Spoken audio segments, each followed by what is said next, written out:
الحمد لله نحمده ونستعينه ونستغفره ونؤمن به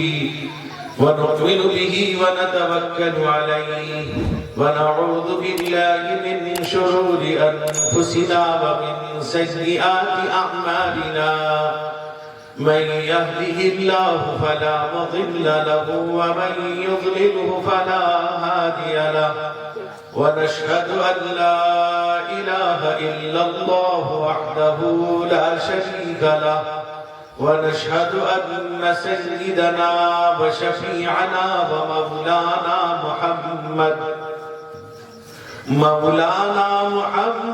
محمدا عبده ورسوله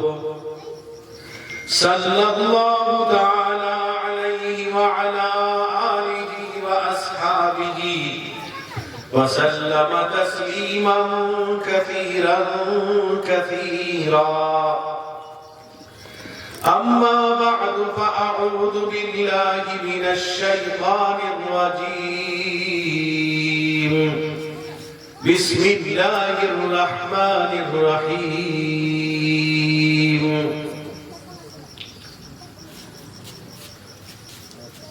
يا أيها الذين آمنوا اتقوا الله حق تقاته ولا تموتن إلا وأنتم مسلمون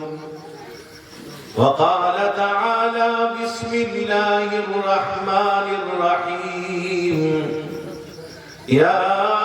أيها الذين آمنوا ادخلوا في السلم كافة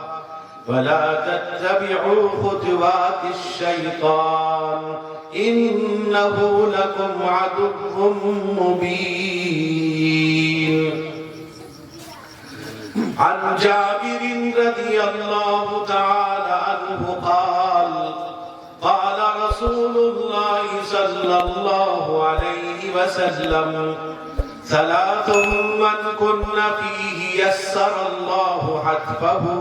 وأدخله جنته رفق بالضعيف وشفقة على الوالدين وإحسان إلى المملوك رواه الترمذي عن علي بن أبي طالب رضي الله تعالى عنه قال قال رسول الله صلى الله عليه وسلم يوشك أن يأتي على الناس زمان لا يبقى من الإسلام إلا اسمه ولا يبقى من القرآن إلا رسمه ومساجدهم آمرة وهي خراب من الهدى رواه البيهقي في شعب الإيمان أو كما قال عليه الصلاة والسلام وہ نبیوں میں نبیوں کا سردار اعلیٰ وہ نبیوں میں نبیوں کا سردار اعلیٰ بشر ہے مگر دو جہانوں سے بالا ثنا خود کرے ہے خدا جس نے دیا ظلمتوں کو اجالا وہی حسن عالم ہے سب سے نرالا وہی حسن عالم ہے سب سے نرالا وہ ختم النبی بن کے وہی ہادی کل ہے کون و مقام میں نہیں اس کا ثانی زمین و زمان میں حقیقت کا لولو ہدایت کا لالا وہی حسن عالم ہے سب سے نرالا وہی حسن عالم ہے سب سے